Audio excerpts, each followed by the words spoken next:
विद्या classes. आज के video में हम लोग बिजनेस स्टडीज का नेक्स्ट एक चैप्टर स्टार्ट करने जा रहे हैं और इस चैप्टर का नाम है प्लानिंग। ठीक है, तो प्लानिंग में हमको बहुत सारी चीजें पढ़नी है, हम लोग अपने सिलेबस के अकॉर्डिंगली पढ़ेंगे। और मैं एक बात आपको क्लियर कर देना चाहती हूँ कि चाहे वो सीबीएसई बोर्ड हो, आईएससी बोर्ड हो या वेस्ट बंगाल बोर्ड हो, आपके 90% सिलेबस कॉमन है, इसलिए बिल्कुल भी परेशान मत होइएगा। 10% का थोड़ा सा रेयर चेंज है, वो मैं आपको बता दूंगी कि कौन सा टॉपिक आईएससी में आ रहा है और कौन सा सीबीएसई में है और कौन सा डब्ल्यूबी बोर्ड में है, वो मैं आपको बता दूंगी। लेकिन अभी हम लोग जो करने जा रहे हैं वो तीनों में है, तो बिल्कुल आपको परेशान नहीं होना है। इसे देखते चलिए और फॉलो करते चलिए। मेरे चैनल को लाइक, शेयर और सब्सक्राइब जरूर करें, इससे मोटिवेशन भी बढ़ता है। चलिए, आज का जो टॉपिक है हमारा प्लानिंग। ठीक है, प्लानिंग में क्या होता है, प्लानिंग एक बहुत इंपॉर्टेंट एस्पेक्ट है मैनेजमेंट का। हम अगर मैनेजमेंट को सबसे पहला काम क्या करना पड़ता है, फंक्शंस ऑफ मैनेजमेंट हमने पढ़े हैं हम सब। तो सबसे पहला काम मैनेजमेंट को करना पड़ता है वो है प्लानिंग। क्या प्लानिंग करते हैं कि सबसे पहला प्लानिंग तो ये होता है कि हमारे ऑर्गेनाइजेशन का ऑब्जेक्टिव क्या होगा, क्या क्या ऑब्जेक्टिव्स होंगे हमारे ऑर्गेनाइजेशंस के। ऑब्जेक्टिव सेट करना, ऑब्जेक्टिव सेट करने के बाद में उस ऑब्जेक्टिव्स को अचीव करने, उस ऑब्जेक्टिव्स के साथ साथ हमारे क्या क्या ऑर्गेनाइजेशन उसे फुलफिल करने के लिए, उसे अचीव करने के लिए क्या क्या पॉलिसीज हम ऑर्गेनाइजेशन में लेके आएंगे, क्या क्या प्रोग्राम्स हम अडॉप्ट करेंगे। बहुत सारे ऑल्टरनेटिव्स आपके पास ऑप्शंस होंगे, उसमें से बेस्ट ऑल्टरनेटिव को चूज करना ताकि आप ऑर्गेनाइजेशन के ऑब्जेक्टिव्स को अचीव कर सके। ठीक है, तो प्लानिंग एक ऐसा प्रोसेस है जिसमें हम लोग फ्यूचर कोर्स ऑफ एक्शन को अभी से प्लान करते हैं ताकि फ्यूचर में आने वाले टाइम में अगर कोई अनसर्टेनिटीज आ जाए, कोई किसी तरह का चैलेंज आ जाए, तो उसको फेस करने के लिए मैनेजमेंट तैयार रहे। बिना प्लानिंग के कुछ भी कर पाना पॉसिबल नहीं है। ठीक है, so to achieve the target, to achieve the goals of the organization, planning is very important functions of the management.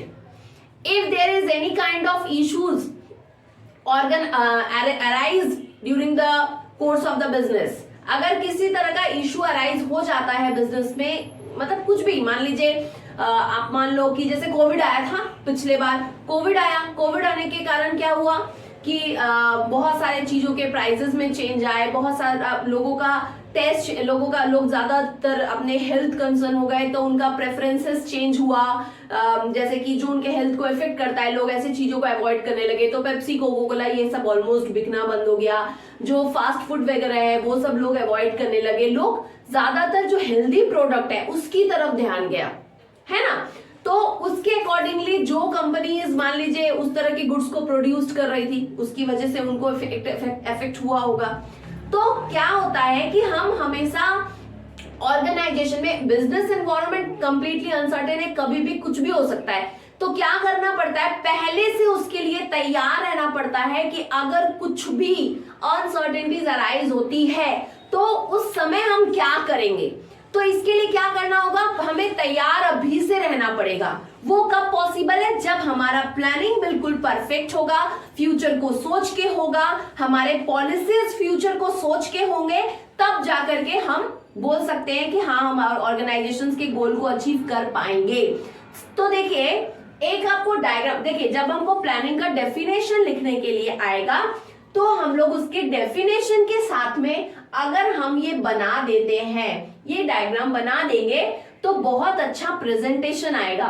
मान लीजिए आपको इंपॉर्टेंस ऑफ प्लानिंग लिखने के लिए अगर आ जाता है, तो उसमें भी आप क्या करिएगा, आप प्लानिंग का डेफिनेशन डालिएगा। ये हुआ आपका प्रेजेंटेशन, आप पहले प्लानिंग का डेफिनेशन डालिए, आपको जो क्वेश्चन पूछा गया है उसके बारे में 1-2 लाइन डालिए, और फिर अगर आप ये डायग्राम बना के फिर पॉइंट्स एक्सप्लेन करते हैं तो आपका प्रेजेंटेशन बहुत अच्छा आएगा। तो देखिए, सबसे पहले हम लोग समझेंगे कि प्लानिंग क्या है। तो प्लानिंग में क्या होता है, क्या क्या डिसाइड हम लोग करते हैं, what is to be done, क्या करना है, हमें क्या क्या काम है जो हमें करना है, when is to be done, और उन कामों को कब करना है, where it is to be done, किस जगह पर करना है, कब करना है, और how it is to be done, और उसे कैसे करना है। ये 4 बहुत इंपॉर्टेंट टर्म्स है प्लानिंग के साथ जुड़े हुए, ये बिल्कुल नहीं भूलेंगे आप। तो प्लानिंग में क्या डिसाइड किया जाता है, what is to be done, where it is to be done, how it is to be done and when it is to be done, ये हम लोग डिसाइड करते हैं प्लानिंग के अंदर में। ओके, अब देखिए, planning is deciding in advance. Planning क्या है, जब हम एडवांस में ये डिसाइड कर ले रहे हैं what is to be done, कि करना क्या है, ऑब्जेक्टिव्स क्या होंगे, उसको अचीव कैसे करेंगे, उसके लिए क्या क्या करेंगे, कब करेंगे, कैसे करेंगे। It involves the selection of objectives. इस प्रोसेस में, प्लानिंग में हम लोग क्या करते हैं, ऑर्गेनाइजेशन के ऑब्जेक्टिव्स को हम लोग सेलेक्ट करते हैं। सिलेक्शन ऑफ ऑब्जेक्टिव्स, भूलेंगे नहीं, बहुत इंपॉर्टेंट पॉइंट्स है इसलिए मैंने अंडरलाइन किया है। सिलेक्शन ऑफ ऑब्जेक्टिव, हमारे ऑर्गेनाइजेशन का ऑब्जेक्टिव क्या होगा वो सेलेक्ट करना। पॉलिसीज, क्या क्या पॉलिसीज होंगे वो सेलेक्ट करना। प्रोसीजर क्या होगा हमारे काम करने का वो डिसाइड करना। क्या प्रोग्राम्स को हम अडॉप्ट करेंगे वो डिसाइड करना। फ्रॉम अमॉन्ग ऑल्टरनेटिव्स, आपके पास बहुत सारे ऑप्शंस होंगे, उन ऑप्शंस में से आप बेस्ट पॉलिसीज, बेस्ट प्रोग्राम्स और बेस्ट ऑब्जेक्टिव्स, प्रोसीजर्स को अडॉप्ट करना। यही हुआ प्लानिंग। आज की वीडियो में मैं सिर्फ कॉन्सेप्ट आपको दी हूं कि प्लानिंग का कॉन्सेप्ट क्या होता है। नेक्स्ट वीडियो में हम लोग इसका इंपॉर्टेंस और लिमिटेशंस पढ़ेंगे। कल हम पढ़ेंगे कि इसका इंपॉर्टेंस क्या होता है और इसका लिमिटेशंस क्या होता है। आपके पास जो भी बुक अवेलेबल है उस बुक से प्लानिंग के मीनिंग को, डेफिनेशन को अच्छे से समझेंगे। देखिए, अगर बेस अच्छा है किसी भी टॉपिक के बारे में, अगर आपका बेस अच्छा है तो आगे कुछ भी आप आंसर्स उससे रिलेटेड पढ़ते हैं, उसको लेने में आपको डिफिकल्टीज नहीं होगी। लेकिन उस कॉन्सेप्ट में अगर कमी है तो फिर आगे जो भी आप टॉपिक पढ़ेंगे उसमें भी कमी रहेगी।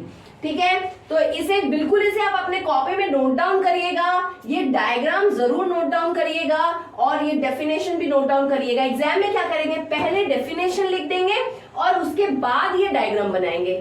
First you will write down this definition, then after that you will draw this diagram.